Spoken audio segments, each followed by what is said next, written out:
Hello दोस्तों, कैसे हैं आप? उम्मीद है सब बढ़िया होंगे। मैंने आज 30 प्रश्न लिए हैं मैथ के, यूपी टेट के। 30 के 30 प्रश्न बिल्कुल ऐसे प्रश्न हैं जिन पर बेस्ड जो यूपी टेट 2026 का प्रश्न पत्र आएगा वो सारे टॉपिक कवर हो जाएंगे इसमें, क्योंकि ये प्रीवियस ईयर क्वेश्चंस पेपर है, तो इसको ज़रूर देखें। आइए शुरू करते हैं। पहला प्रश्न है, एक धार्मिक आयोजन में स्त्रियों और पुरुषों की संख्याओं का अनुपात 3:2 था। 20 और पुरुषों के आने से अनुपात उलट गया। स्त्रियों की संख्या ज्ञात कीजिए। देखिए, करते हैं इसको हम सॉल्व। एक धार्मिक आयोजन में स्त्रियों और पुरुषों की संख्याओं का अनुपात 3:2 है। जब भी कभी अनुपात में नंबर दे रखा हो तो हम ऐसे निकालते हैं। देखिए,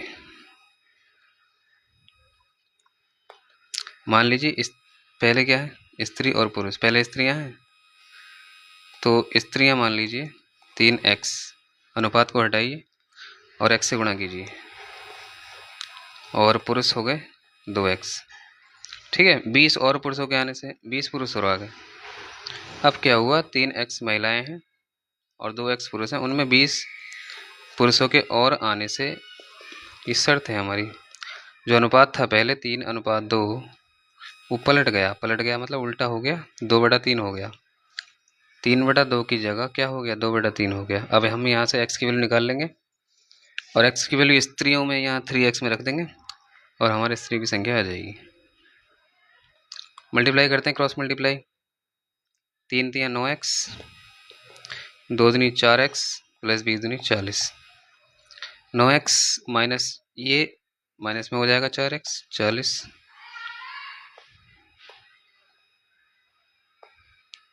5x बचा, ये 40 हुआ, और x की वैल्यू क्या आएगी, 40 को भाग करेंगे 5 से, ये बचेगा 8। x की वैल्यू आ गई 8। तो स्त्रियाँ कितनी हैं? स्त्रियाँ हैं 3x। x की वैल्यू रख दीजिए, 3 8 24। 24 इज द राइट आंसर। तो ऑप्शन 3 है, यही हमारा उत्तर हो गया। ठीक है, अगला क्वेश्चन देखते हैं। अगला क्वेश्चन है, 3 अशून्य वास्तविक संख्याओं ए बी सी के लिए। 3 अशून्य वास्तविक संख्याएं हैं, अशून्य वास्तविक संख्याएं a/2, b/3, c/4 बराबर है 2a - 3b प्लस 5c/k। अब ये हमें 4 टर्म दे रखे हैं, 1 2 3 4। इन सब के बराबर मान लेते हैं लैम्डा। सबसे पहले हम a/2 को लैम्डा के बराबर रखते हैं, तो a की वैल्यू क्या आ जाएगी, 2 लैम्डा, और b की वैल्यू क्या आ जाएगी, 3 लैम्डा, और c की वैल्यू क्या आ जाएगी, 4 लैम्डा। अब हम क्या करेंगे, ए बी सी की वैल्यू यहाँ पुट कर देंगे, इस लास्ट टर्म और लैम्डा के बराबर जो है यहाँ पुट कीजिए। 2 इंटू ए की वैल्यू है 2 लैम्डा, 3 इंटू बी की वैल्यू है 3 लैम्डा, 5 इंटू सी की वैल्यू है 4 लैम्डा, डिवाइडेड बाई के की वैल्यू पूछी ना हमसे, के की वैल्यू निकालनी है, लैम्डा। ये हो जाएगा 4 लैम्डा, 3 3 9 लैम्डा, 5 चौक 20 लैम्डा, के बराबर लैम्डा। एक नया पेज ऐड कर लेता हूँ इसमें, या यहीं कर लेते हैं। 9 में 4 गया, 5 बचा माइनस का, और 20 में से -5 गया 15 लैम्डा बटे के बराबर लैम्डा। देखिए, लैम्डा से लैम्डा ख़त्म, यहाँ बचेगा 1, और के की वैल्यू आ जाएगी क्रॉस करने के बाद 15। के की वैल्यू ये हमसे पूछ रहा था, यही हमारा आंसर हो गया। ये option 2 will be the right answer. Next question देखते हैं। प्रश्न 3, ए और बी कोई दो समुच्चय हों जहाँ पर a - b बराबर है a, और यहाँ पर था a इंटरसेक्शन b था शायद, a इंटरसेक्शन b, यहाँ पर a इंटरसेक्शन b, यहाँ पर रिक्त समुच्चय फाई, यहाँ पे यूनियन। देखिए जब भी कभी a माइनस बी ए आता है, इसका मतलब क्या होगा कि a में से हमने b के एलिमेंट घटाए और हमें मिला a। ठीक है, तो a और b क्या होंगे, disjoint.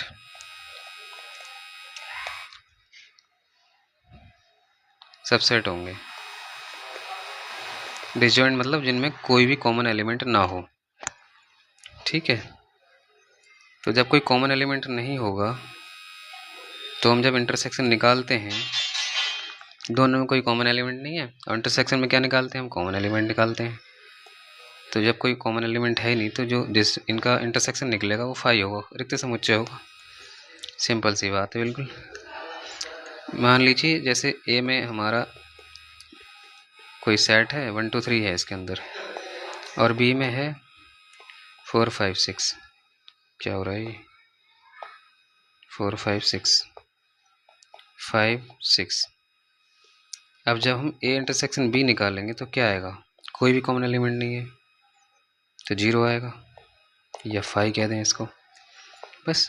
Then the option 4 will be the right answer. Next question, question number 4।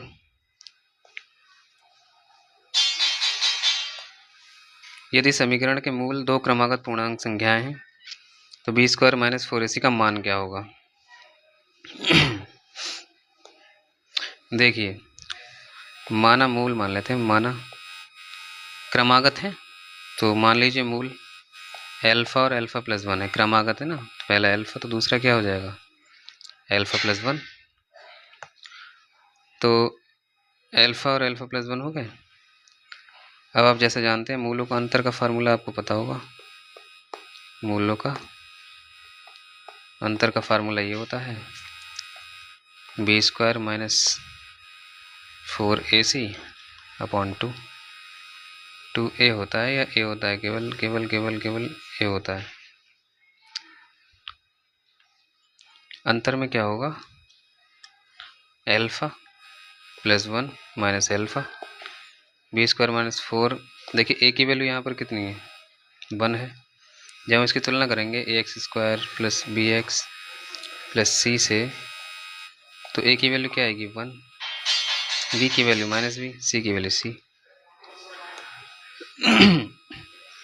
a की वैल्यू 1 4c हो जाएगा, a की वैल्यू 1, एल्फा से एल्फा ख़त्म, B square minus 4c equal to क्या बचेगा 1। यही आंसर होगा। आगे बढ़ते हैं, देखिए इस क्वेश्चन को ध्यान से। दो संख्याओं का मासा दे रखा है और लासा दे रखा है।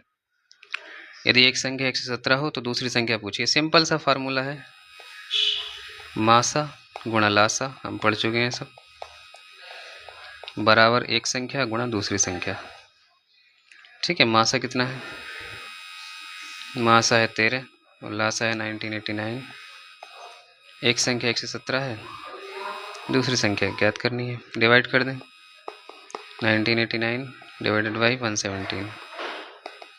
क्यों बताएं, 13 से 9 टाइम जाएगा और 9 से ये कितनी बार जाएगा, 9 दूनी 18, 9 दूनी 18, 9 1 9। तो दूसरी संख्या क्या आ गई 221। This is the answer. Option 2 will be the right answer. Next question,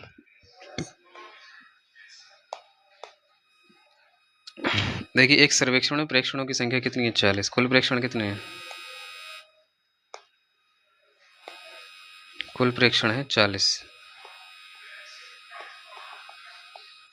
10 प्रेक्षणों का माध्य, 10 प्रेक्षणों का मान निकालते हैं, माध्य को छोड़िए, 10 प्रेक्षणों का मान सीधे 10 गुणा 4.5 या 4.5 45। 10 का माध्य दे रखा है 4.5, तो 10 का मान कितना हो जाएगा 45। और शेष कितने बचे 30। 30 प्रेक्षणों का मान कितना होगा 3.5 इंटू 30, 3 पंजे 15, हासिल लगा 1, 3 3 और 1 10। तो कितना आएगा 3 पंजे 15, हासिल लगा 1, 3 3 और 1 10, 105 आएगा। अब कुल मान कितना हो गया इसका 40 प्रेक्षणों का, कुल मान हो जाएगा 105 प्लस 45 150। हमें निकालना है पूरे सर्वेक्षण का माध्य। पूरे सर्वेक्षण का माध्य।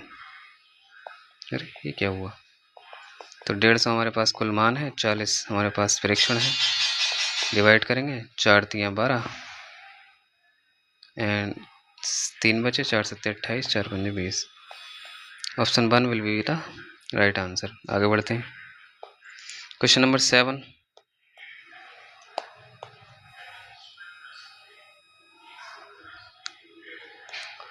देखिए 14 सेमी कोर वाले एक ठोस घन से कोई घन है,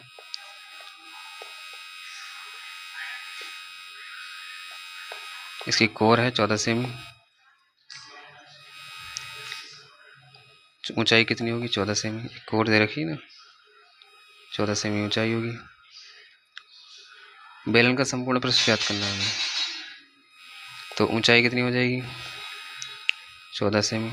और रेडियस कितनी हो जाएगी? 14 की आधी, 7 सेमी। क्योंकि कोर 14 है तो रेडियस 7 हो जाएगी और ऊंचाई वही 14 रहेगी, क्योंकि घन की सारी कोरें बराबर ही लंबाई की होती हैं।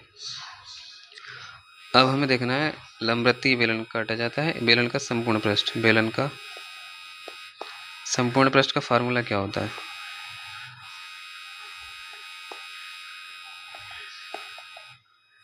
To pi R into H plus R. 2 pi R होता है।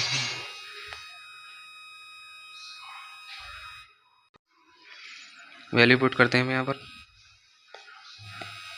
पाई की वैल्यू 22/7, आर की वैल्यू 7, एच की वैल्यू 14 प्लस आर की वैल्यू 7। 7 से 7 कैंसिल आउट, 22 दूनी 44, 14 7 21, गुणा कर देते हैं इन दोनों की। 44 और 21 की, 21 चौक 84, हासिल लगे 8, 21 चौक 84 और 8 92, 924 सेंटीमीटर स्क्वायर। यहाँ पर क्यूब लगा हुआ है, ये स्क्वायर हुआ, ये कोई आंसर ठीक नहीं है। Option 4 will be the right answer. Next question, प्रश्न 8।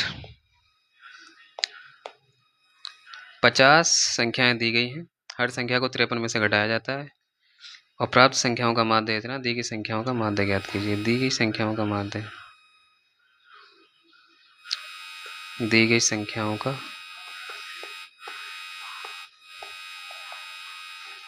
माध्य बराबर होगा, देखिए 53 दे रखा है यहाँ पर।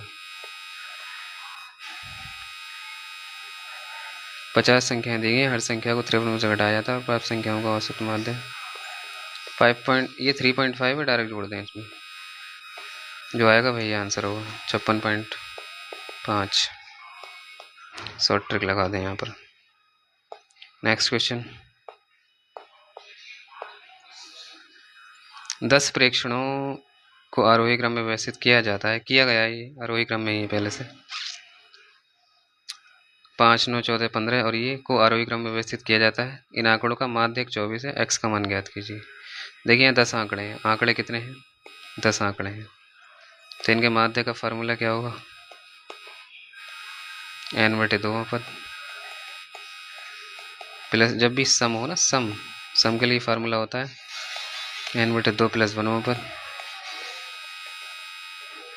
बटे 2।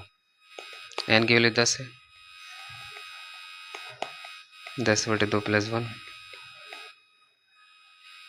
बापद बटे 2। ये हो जाएगा 5वां पद प्लस 5 और एक 6वां पद बटा 2।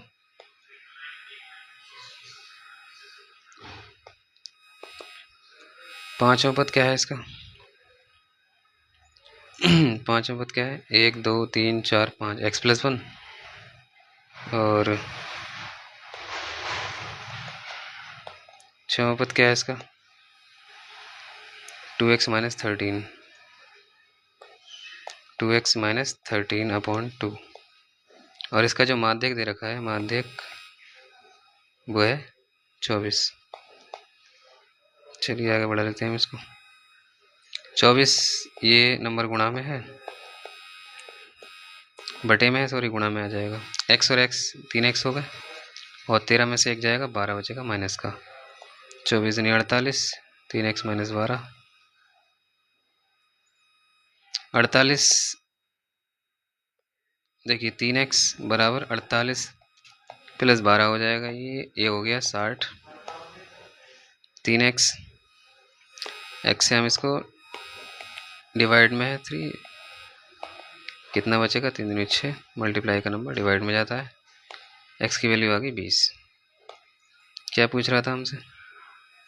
x की वैल्यू पूछ रहा था, कितनी आ गई 20 आ गई। तो यही इसका सही आंसर होगा। This will be the right answer. आगे बढ़ते हैं। ये क्वेश्चन है, एक मैदान को 44 गायें 9 दिन में चढ़ सकती हैं। इसी मैदान को कितनी कम या ज़्यादा गायें 12 दिनों में चर लेंगी? देखिए हम इसमें लगाएंगे MDH formula, M1D1 H1 equal to M2D2 H2, man day hour, man day hour. तो 44 गाय हैं, यहाँ मैन नहीं है, गाय हैं मैन की जगह, और डेज हैं 9 इनके पास।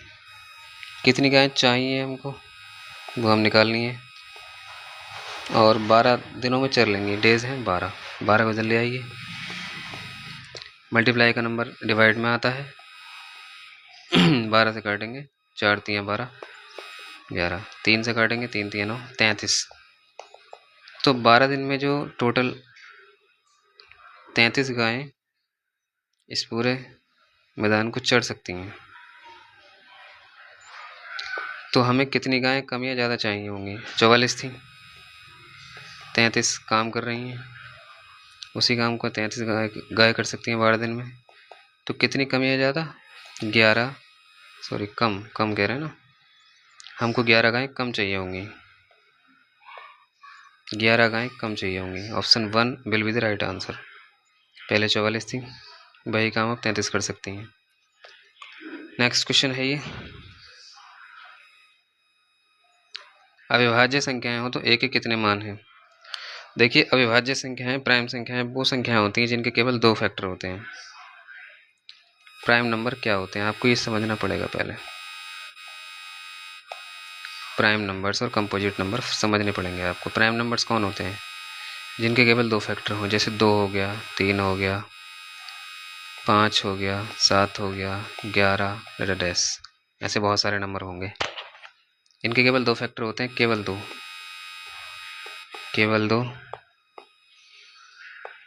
फैक्टर्स। एक तो ये 1 होगा और एक वो स्वयं होंगे, केवल 2 फैक्टर। अगर 2 से ज़्यादा होंगे तो वो प्राइम नंबर नहीं होगा, अविभाज्य संख्या नहीं होगी, फिर वो कंपोजिट नंबर हो जाएगा। तो हमें ये देखना है कि a के कितने मानों के लिए ये तीनों संख्याएं प्राइम नंबर होंगे। a का मान लेते हैं हम, पहले 2 रखते हैं क्योंकि पहले ही प्राइम नंबर है ना। यदि हम a बराबर लेते हैं 2, तो 2 + 2 4, क्या ये प्राइम नंबर है? और यहाँ पर भी रख लेते हैं चलिए 6, ये दोनों प्राइम नंबर नहीं है, तो हम a का मान 2 नहीं ले सकते। आगे देखते हैं, यदि a बराबर लेते हैं हम 3, तो पहला नंबर क्या आएगा 3, दूसरा क्या आएगा 3 2 5, और तीसरा क्या आएगा 3 4 7। ठीक है, ये तीनों प्राइम नंबर बन रहे हैं, प्राइम नंबर्स की कैटेगरी में आते हैं ये तीनों। अब हम लेते हैं 5, क्योंकि प्राइम नंबर लेना पड़ेगा, पहला प्राइम नंबर है तो 5 लेकर देखते हैं। 5 रखा, 5 और 2 7, 5 4 9, क्योंकि हमारे पास प्राइम नंबर क्या है a + 2 a + 4। पहला 5 5 2 7, ठीक है यहाँ तक, 5 4 9, लेकिन 9 जो है वो प्राइम नंबर नहीं है, तो इसलिए हम a बराबर 3 भी, सॉरी a बराबर 5 भी नहीं ले सकते। तो इसका जो आंसर होगा केवल यही होगा कि a के कितने मान होंगे? a के केवल एक ही मान होगा, a का केवल एक ही मान होगा। तो option 4 will be the right answer. अगला क्वेश्चन देखते हैं, 4 अंकों की बड़ी से बड़ी संख्या ज्ञात कीजिए पूर्ण वर्ग हो। देखिए पूर्ण वर्ग हो कौन सी संख्या हो सकती है आप सबको पता ही है। हम 2 अंकों की कोई सबसे बड़ी संख्या लेंगे और उसका वर्ग निकाल लेंगे। एक तरीका तो ये है 98 सबसे बड़ी संख्या, 99 2 अंकों की सबसे बड़ी संख्या क्या है 99। हम 99 लें और उसका वर्ग निकाल दें। निकालें जरा 9 में 81, 21 के लास्ट में, इसी के लास्ट में यही आंसर होगा 9801। अगर हमने 3 अंकों की संख्या ली तो उसमें अंक हो जाएंगे 6 या 5, फिर वो पूर्ण वर्ग 4 अंकों से बड़ी हो जाएगी, जबकि हमें लेनी है 4 अंकों की पूर्ण वर्ग संख्या। ये भी छोटी है, ये भी छोटी है, ये बड़ी है, लेकिन ये किसी की पूर्ण वर्ग नहीं होती है। Option 3 will be the right answer. Next question, question number 13, x 13 + 1 को x - 1 से भाग दिया जाए तो शेष क्या बचेगा। देखिए इसका एक तरीका है बिल्कुल सरल इसको हल करने का। x - 1 दे रखा है, हम इससे भाग कर रहे हैं, x - 1 को 0 के बराबर लेते हैं हम, x की वैल्यू आएगी यहाँ से 1 निकल के, x की वैल्यू 1 पुट करते हैं अब x 13 + 1 में, 1 की वैल्यू 1 पावर 13 + 1, 1 की कितनी वैल्यू, 1 की कितनी पावर 1 वैल्यू होती है इसकी, ये 2 आ गया, 2 2 2। Option first will be the right answer. Next question, A व बी समुच्चय सी के अरिक्त समुच्चय हैं, उप समुच्चय हैं। A and B are the subset of C. ये लिखा है A union A intersection B किसके बराबर होगा। यहाँ पर लिखा है ए यूनियन बी और यहाँ पर लिखा है ए इंटरसेक्शन बी। देखिए इसका आंसर क्या आता है। मान लीजिए हमारे पास ए बराबर है 1 2 3 4, बी बराबर है उप समुच्चय और बी सी के 3 4 5 6। तो ए यूनियन, पहले हम निकालेंगे ए इंटरसेक्शन बी, ये निकालते हैं पहले।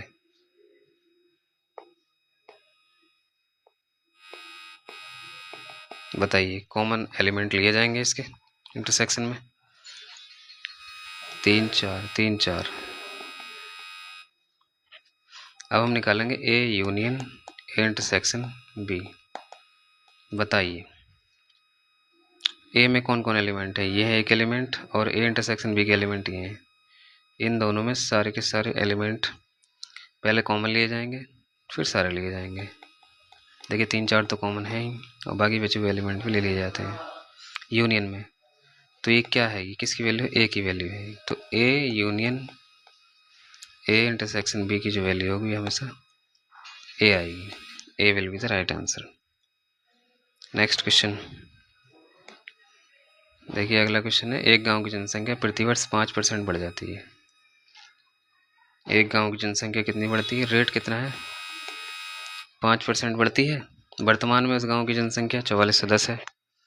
तो 2 वर्ष पूर्व उस गांव की जनसंख्या पूछ रहे हैं, 2 वर्ष पूर्व पूछ रहे हैं, तो यहाँ पर लिखा जाएगा 4410।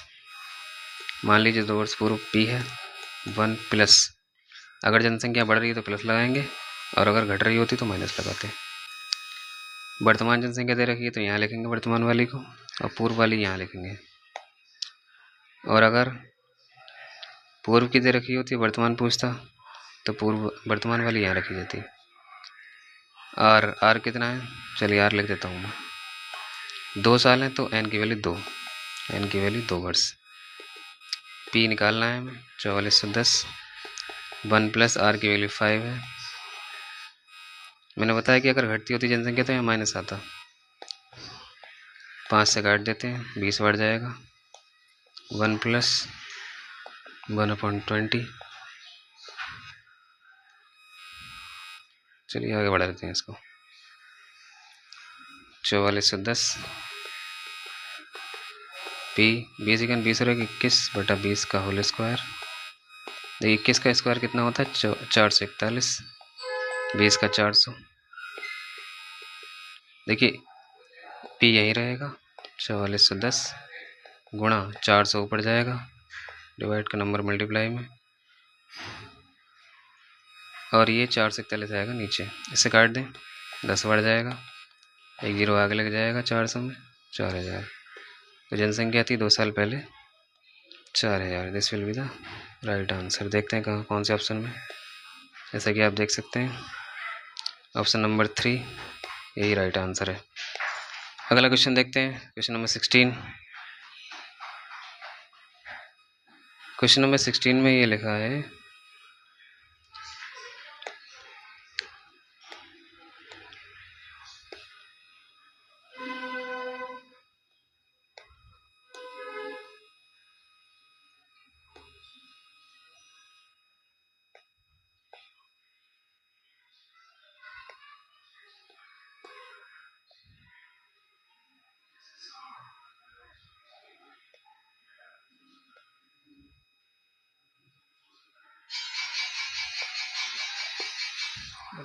क्या हो रही है, हटाओ इसको, छोड़ो। इसमें लिखा है कि किसी परिवार का मासिक व्यय निम्न चित्र के अनुसार है यदि शिक्षा तथा यात्रा पर खर्च का अंतर दे रखा है। देखिए शिक्षा पर खर्च कितना है हम देखेंगे अभी। शिक्षा और यात्रा पर खर्च का जो अंतर है वो है 4000। पारिवारिक कुल आय पूछ रहे हैं। शिक्षा पर खर्च कितना है, शिक्षा पर 25%, यात्रा पर कितना है 15%, 4000।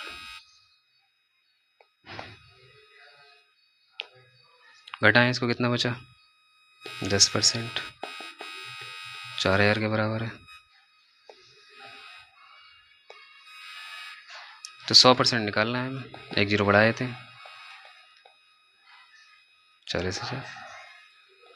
यही आंसर है, option 2 will be the right answer. Next question देखते हैं।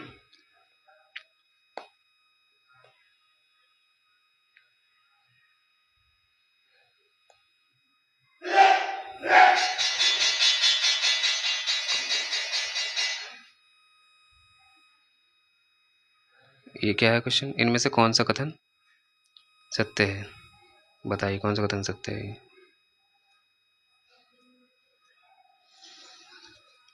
बीजगणित को पढ़े बिना त्रिभुजों की समरूपता पढ़ी जा सकती है क्या। देखिए बीजगणित कोई भी गणित का सिद्धांत है, बीजगणित को पढ़े बिना हम कैसे किसी त्रिभुज की समरूपता पढ़ सकते हैं।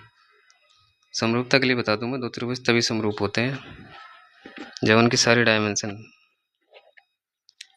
उनके कोण और उनकी लंबाइयाँ समान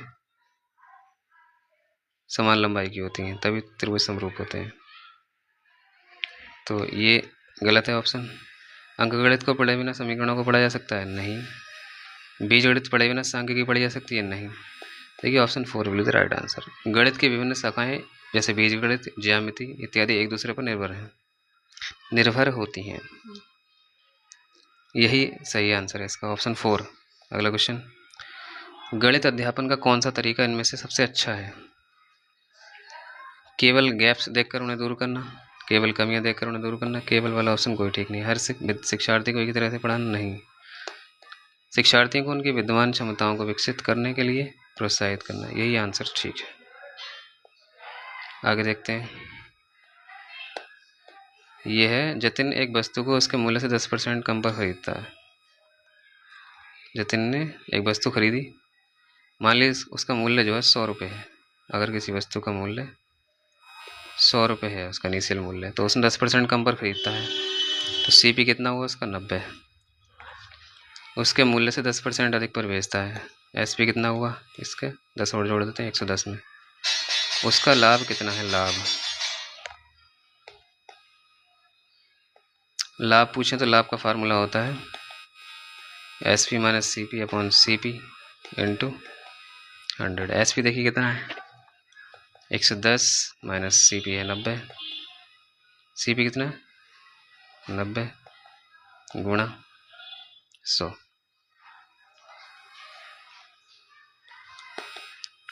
SP है 110, 90 बटे 90, अरे कर तो दिया मैंने, कितना बचा है यहाँ बचा 20/90 गुणा 100। देखिए 0 से 0 खत्म, 200/9।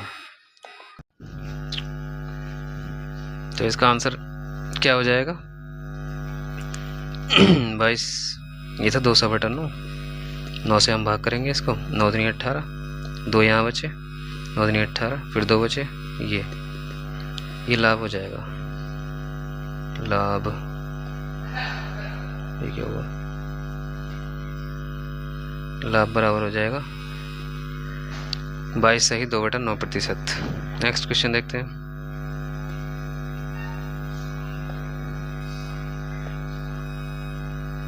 यदि समीकरण के मूल 2:3 में है। Next question 142। यदि समीकरण, कोई समीकरण है, देखिए x² - bx + 54, इसकी तुलना कीजिए ax² + bx + c = 0 से। तुलना, तब क्या मिलेगा आपको? a की वैल्यू 1 मिलेगी, b की वैल्यू -p मिलेगी और c की वैल्यू मिलेगी 54। ठीक है,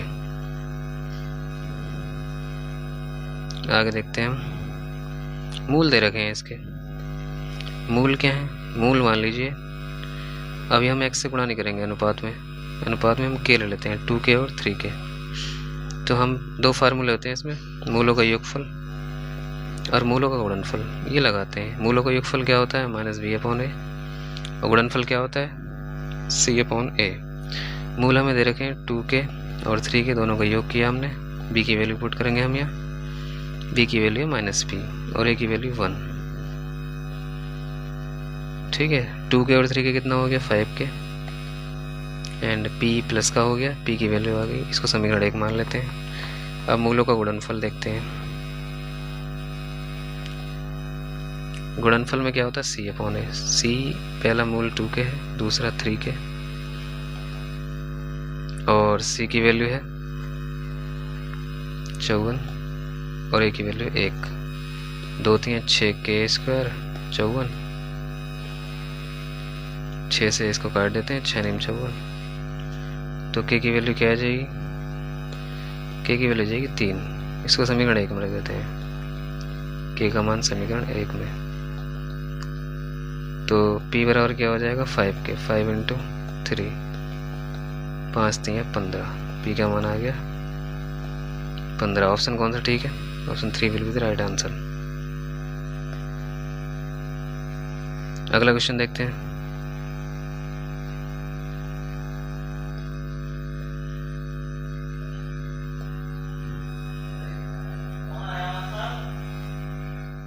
देखिए क्वेश्चन नंबर 143।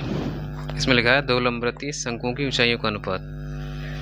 ऊंचाइयों का अनुपात दे रखा है h1/h2 25/64, और व्यासों का अनुपात, व्यास कहें या त्रिज्या कहें, अनुपात बराबर ही होता है r1/r2 = 4/5।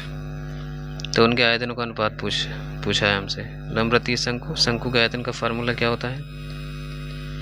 शंकु के आयतन का फार्मूला होता है 1/3 πr² h, 1/3 πr² h2। h1 इसलिए लिखा है हमने क्योंकि पहले शंकु का r1 त्रिज्या और दूसरे शंकु की r2 त्रिज्या। ये कांस्टेंट है, 1/3 पाई कैंसिल आउट हो गया।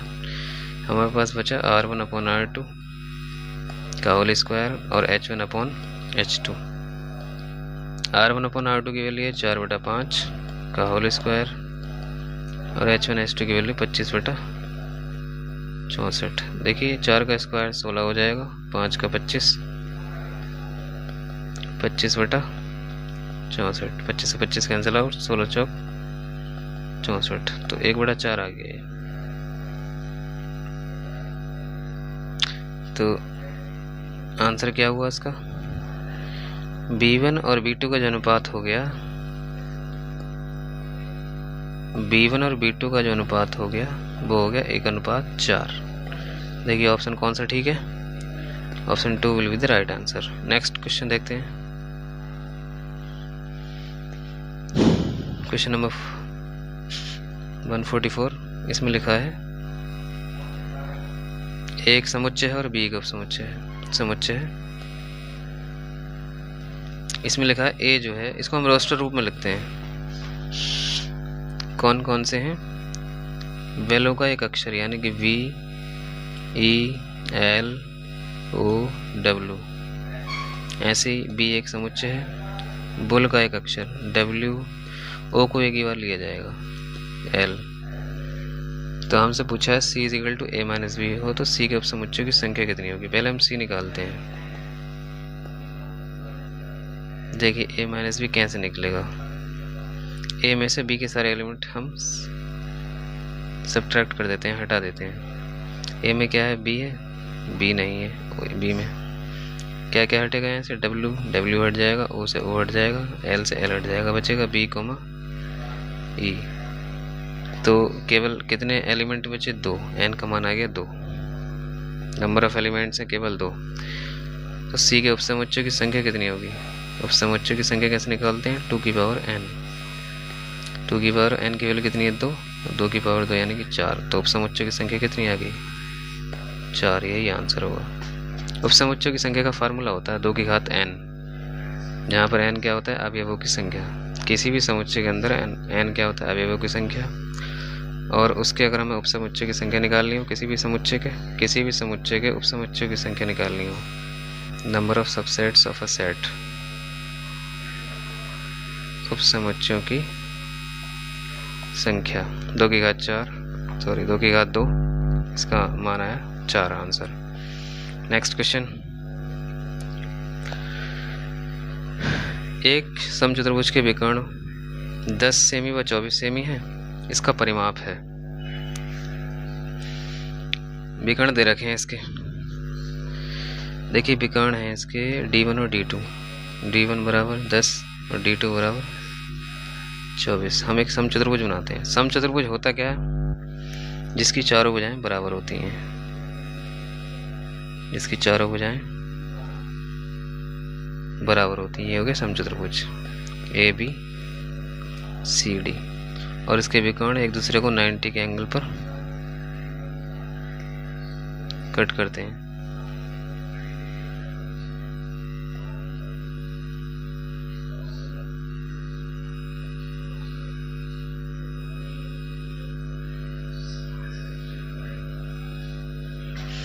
ये हो गया समचतुर्भुज। यहाँ जो एंगल होगा यहाँ 90 होगा, यहाँ 90 होगा, यहाँ 90, यहाँ 90। सारे एंगल कितने होंगे? 90 90 के होंगे। देखिए बड़ा जो है वो बड़ा D2 ये है, BD है, ये BD है बड़ा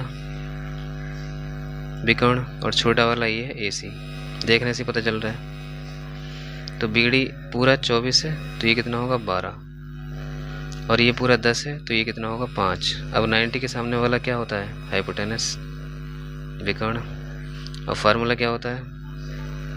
पाइथागोरस थ्योरम हमें पता है क्या होती है। पाइथागोरस थ्योरम में लगा देंगे हम त्रिभुज OBC में, पाइथागोरस थ्योरम में त्रिभुज OBC में हाइपोटेनस का स्क्वायर बराबर बेस स्क्वायर प्लस 12 का स्क्वायर 144, 5 का 25, 169, 169, 13। तो BC की वैल्यू कितनी आ गई? 13। हमें पता क्या करना है? इसका परिमाप पता करना है। देखिए परिमाप कैसे निकलेगा इसका। चूंकि हमें भुजा मिल गई है 13, तो परिमाप क्या होगा? सारी भुजाएं बराबर होती हैं, तो समचतुर्भुज का परिमाप क्या होगा?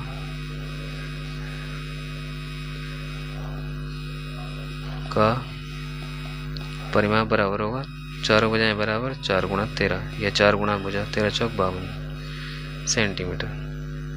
यही इसका सही उत्तर होगा। तो ऑप्शन है, option 3 will be the right answer. Next question देखते हैं। एक कंपनी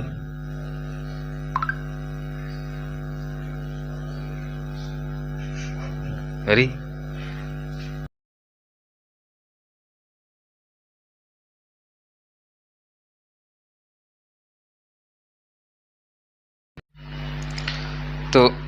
अगला क्वेश्चन है 146।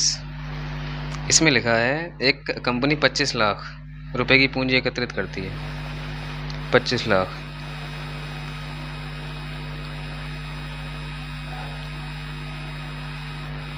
इकाई, दहाई, सैकड़ा, हजार, 10,000, लाख, 10 लाख। 25 लाख की पूंजी एकत्र की उसमें। यदि एक शेयर का अंकित मूल्य 100 रुपये हो तो कंपनी द्वारा एक शेयर की कीमत कितनी है? एक शेयर है 100 रुपये का।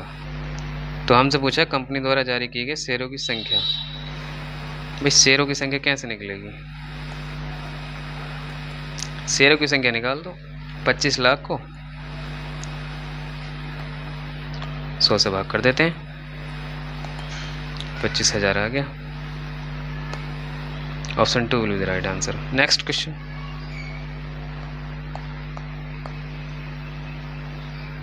ताश की 52 पत्ती की गड्डी से एक पत्ता स्वेच्छा से निकाला जाता है। क्या प्रायिकता है कि पत्ता हुकुम का हो या इक्का हो? तो हम जानते हैं कि हुकुम के कुल पत्ते कितने होते हैं? कुल पत्ते तो 52 होते हैं वैसे ताश की गड्डी में। हुकुम के कितने होते हैं? हुकुम के पत्ते कितने होंगे? 13। और या एक इक्का हो, इक्के कितने होते हैं? इक्कों की संख्या 4। लेकिन एक इसमें एक का हुकुम का भी होगा तो एक घटा देते हैं हम इसमें से, क्योंकि एक इक्का हुकुम का भी होगा। तो हमारे पास बचे कुल इक्के अब 3। तो हमसे पूछ रहा है क्या प्रायिकता है कि पत्ता हुकुम का हो या इक्के का हो? तो कुल अनुकूल परिणाम कितने हो जाएंगे हमारे पास?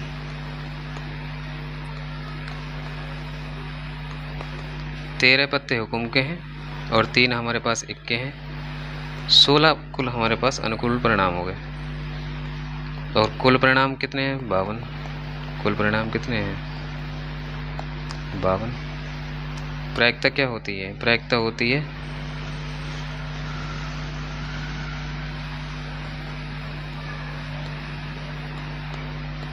अनुकूल परिणाम बटे कुल परिणाम। अनुकूल परिणाम बटे कुल परिणाम। अनुकूल हैं 16, कुल हैं 52।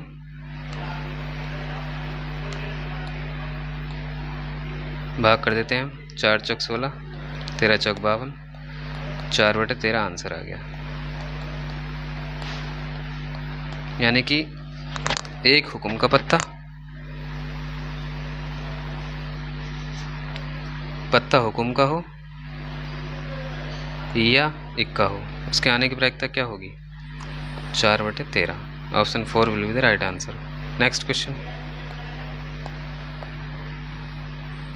चित्र में ABCD एक चक्रीय चतुर्भुज है, तब क्रमित युग्म XY है। XY का मान पूछा है हमसे। देखिए चक्रीय चतुर्भुज की एक प्रॉपर्टी होती है, इसमें जो भी चतुर्भुज के आमने सामने के कोण होंगे उनका योगफल जो होगा वो 180 होगा। अपोजिट एंगल्स का सम 180 होगा। 4x + 4y = ये 20 घटाएंगे 160 बचेगा। एक समीकरण मान लेते हैं इसको। अगला है 7x + 5 + 3y - 5 = 180। 5 से 5 cancel out. 7x + 3y = 180। Question number 2। तो बताइए किसको हम हटाएं यहाँ से? इसमें 3 से गुणा कर देते हैं, y को हटा लेते हैं और यहाँ 4 से मल्टीप्लाई करके घटा देते हैं क्वेश्चन को। 3 चौक 12x और 3 चौक 12y, 16 3 48। इसमें गुणा करते हैं। 4 7 28x, 4 3 12y, 18 चौक 72। सब्ट्रैक्ट कर देते हैं, ये कैंसिल आउट हो जाएगा माइनस प्लस। यहाँ बचेगा 6 माइनस का 16x। यहाँ कितना बचेगा? 0। 12 में 60 गए 4, 2 माइनस का 240। Minus minus cancel out. 240 को 16 से डिवाइड कर देते हैं। 16 16 और 8 बचे, 16 पंजे 80। x का मान आ गया 15। लेकिन हमें निकालना क्या है? हमें निकालना x और y दोनों का मान। x का मान आ गया, y का मान किसी एक समीकरण में रख के निकाल देते हैं। समीकरण है ऊपर 4x + 4y = 160। ये ऑप्शन में भी चेक कर सकते हैं हम। x का मान 15 है, दो जगह है 15। अच्छा तो निकालना पड़ेगा। x का मान है 15, हम रखते हैं 4x + 4y = 160 में। ये 15 चौक 60 हो जाएगा। 4y, देखिए 4y = 160 - 60 बचा 100। 100 को 4 से डिवाइड कर देते हैं, आंसर आएगा 25। तो 15 हो गया x का मान, 25 हो गया y का मान। यही आंसर करेक्ट होगा हमारा, 15, 25। तो option 4 will be the right answer. Next question देखते हैं। x के किस मान के लिए निम्न आंकड़ों का बहुलक 27 है?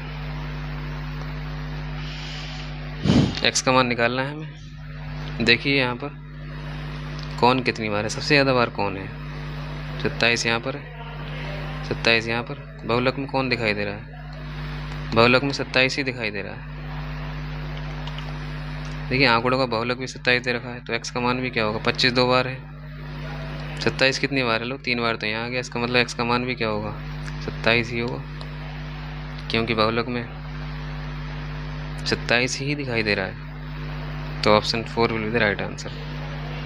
Next question. x की वैल्यू, y की वैल्यू और z की वैल्यू दे रखी है, हमें निकालनी है इसकी वैल्यू। कई तरीके हैं इसके, दो तरीके हैं निकालने के। हम फर्स्ट तरीका अपनाते हैं कि x, y, z की वैल्यू पुट कर देते हैं वहाँ पर। x³ + y³ + z³ - 3xyz। x की वैल्यू है 2, y की वैल्यू है 1 और z की वैल्यू है -3।